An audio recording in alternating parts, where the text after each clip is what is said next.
If you had one extra day in your hour to trade with anybody, who would it be? There are 7.8 billion people on this world. So how do you possibly choose just one? Who would you choose? Would it be a multi-billionaire like Jeff Bezos? Maybe it would be someone in a field that you were interested in going into. I don't know. For me, that might be like an astronaut or something. If I were to trade an hour of my life with someone, I would want it to be with someone that has a very different lifestyle for me. I would not trade my hour for rich and fame, but instead, I would trade it to really understand the hardships that some people in our world face. I grew up in a white, middle class family, suburban town. Both my parents work in the school district. I have an older sister. We were both three sport athletes. We lived the most typical American dream lifestyle. We didn't have to worry about the next meal on the table or where we were going to sleep. I slept in my own room, and honestly, for the most part, when we wanted things, we just got it.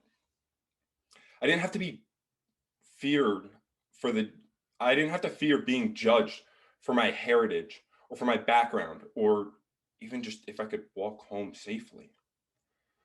One of the things that I've learned as I grew up from an innocent child to a young adult, although my mother might disagree with the whole innocent part, is how fortunate I was to have these privileges. Most of our country, nonetheless the world, aren't able to grow up with these same things. And I think that it's easy to recognize that, but I don't think you really truly ever understand it until you're actually in that position. When the question of who I would trade an hour with was posed to me, I immediately thought of the old idiom that you constantly hear in grade school: to walk a mile in another person's shoes. Yes, you could certainly walk a mile in Jeff Bezos' shoes and probably learn a lot about his life, but he's just not really the type of person that needs to become more understood in our society. In a society where we're constantly trying to become more inclusive and more fair, a lot of these equity conversations are being held by people that have never been on the unfair side of it. Personally, when I'm fortunate enough to participate in these conversations, I feel as if my place is to sit back and listen and really just try to gain a fuller perspective of what other people have to experience. I think that doing this switch could only magnify that effect tenfold. Imagine if you lived in the Middle East, constantly seeking exile from war. Imagine living in the deserts of Africa, not knowing where or when your next meal or drink of clean water will come from. Imagine living in the streets of Detroit, not knowing if you could walk home from school safely. Now imagine being Warren Buffett, Jeff Bezos, Elon Musk, not worrying about anything other than if your companies are growing to astronomical numbers. They don't have to worry about those same basic human needs like so many other people in our society have to. By trading your hour to become rich and famous, you would simply be implying that money makes you happy. And if you've ever read or watched The Great Gatsby, you know that that's not true. By trading with someone who's in a less fortunate position, you're going to be able to better understand them, and you're going to be able to understand their perspective and the things that they go through, the things that they struggle with. And therefore, you're going to be a better advocate for them in equity conversations, ultimately bettering everybody. If you traded lives with Elon Musk, I can't imagine that you'd have much of a positive impact on his life or yours, other than the fact that you have like free Teslas and rockets for an hour. A few years ago, I traveled to Aruba and learned a lot from the trip. If you've ever been to Aruba, you know, like you go, you expect to be this tropical paradise. If you leave the strip, you immediately run into a desert with mud homes, stray dogs, and a whole bunch of cacti. So we got there, got off the plane, got our car, started driving, immediately got lost. We thought it was like a sketchy area. We didn't really know where we were. Again, we were expecting tropical paradise.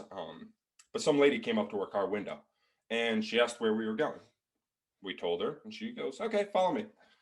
And We were a little bit skeptical, but we also knew that that was our best chance of finding our hotel instead of just driving around in circles. So we followed her. 15 minutes of back roads, detours, dirt roads. Got there. We got to our hotel perfectly fine. She didn't even wait long enough for us to say thank you or give her money for her kindness or anything. She just drove away. In America, if someone goes out of their way to help you, I don't know, say jump your car, they almost expect something. They almost expect money in return. In Aruba, it just wasn't like that. They found joy in helping people. They found joy in just genuine connections with other people. The biggest smile that I've ever received from anybody in my life was when I said to a waitress the words "Masha danke," which is the local term for thank you. I thought it was so simple. I didn't think anything of it. I thought I was just being respectful. But to her, it showed someone taking time out of their day to learn her culture. And that's the thing there is I learned that you don't really need materialistic things at all to be happy. And it's not that I had this huge revelation and I had always thought that money drives happiness before I went to Aruba. But that was the first place that I've ever seen people really exhibit just a joy for life and money not driving it. I learned that all you need is genuine connection and appreciation for the smaller things in life. So why would you want to trade your hour just for money and something that's so superficial when instead you could do something that would benefit so much of society? Part of the thing with switching an hour with someone is that they would also have to live in my life for an hour. And I know exactly what you're thinking, right? If I'm putting them in my position, that means I'm putting them in a more fortunate position for an hour just to rip it away from them. That's exactly what I'm preaching against. That's exactly what I'm saying we shouldn't be doing, right? Here's the thing. I think it could actually be motivating. Think about it. If you were in the lowest socioeconomic class in America and you just got a little bit of a taste of middle class living, wouldn't you work as hard as possible to get back to that and to provide that for your future generations? But if I switched lives with Elon Musk, and wouldn't he understand middle class living better, and then maybe I'll be pushed to achieve his level of prosperity? Yeah, probably. But nobody really needs to be that wealthy. And also, the middle class is just the largest socioeconomic class by far, and it's not the group of people that needs to become more understood in our society. And on top of that, the jump from lower class to middle class is just far more vast and far more necessary than the jump from middle to upper class. So it really isn't necessary for me to be pushed to try to achieve his level of prosperity. Like I said, I think that there's a benefit on both sides of this for many reasons, and that's why I think it's the most beneficial switch possible. If this switch were possible, if I were able to do this, I would want to live the full life of the person I'm switching with, or at least as much as I can in an hour. Truthfully, I would love to spend more than an hour. I'd love to spend weeks and really, really understand. I would want to understand the hardships that they face every single day. I would want to know what they feel, how they think, how they go through every single day with the odds constantly stacked against them at every single turn. Again, I feel like by understanding that, I'll be a better participant in equity conversations and I'll be a better advocate. I also think that this switch would make me much more humble and much more appreciative of things. I would certainly worry a lot less about what I could have or the things that I want, and just kind of sit here and soak in what's in front of me at the very moment. I also think that this change could help me get just a better perspective on humankind as a whole. It's commonly stated by astronauts. I know I'm bringing astronauts up again. Commonly stated, first time that they see Earth from outer space, completely raw and borderless, that they have this different feeling, this undescribable feeling where they realize we are one species that's sharing one home. They don't see color, they don't see background, they don't see money, they don't see borders. We are one group of people. I think that this switch could have that same effect. I think that by living the life of someone else, I'll understand how similar we all really are. And no, it's not that I think that money drives or money defines a person before this switch happens, but you're just always more apt to be drawn towards the people that are similar to you. And I think that this would be an opportunity to break that mold and really understand how similar everybody really is.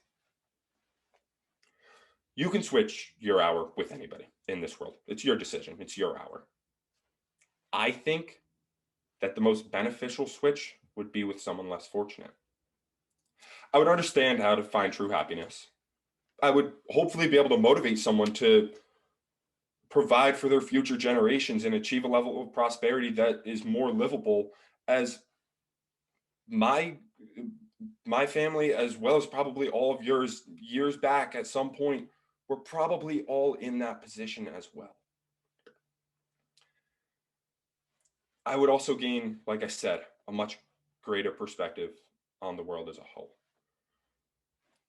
If you are going to trade your life, an hour of it, with one of the 7.8 billion people on this earth, it better benefit as many of those 7.8 billion people as possible, because time is way too precious of a virtue to waste.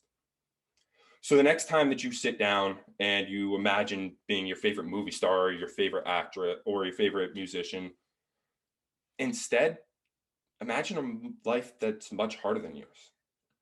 Instead of sitting down and watching The Office or Family Guy, maybe watch a documentary. If you have free time, give back to the community around you.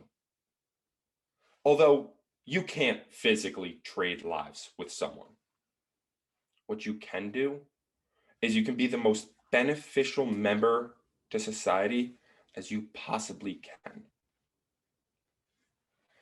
If you can do all this in 1 hour, just imagine what you could do with 25. Thank you.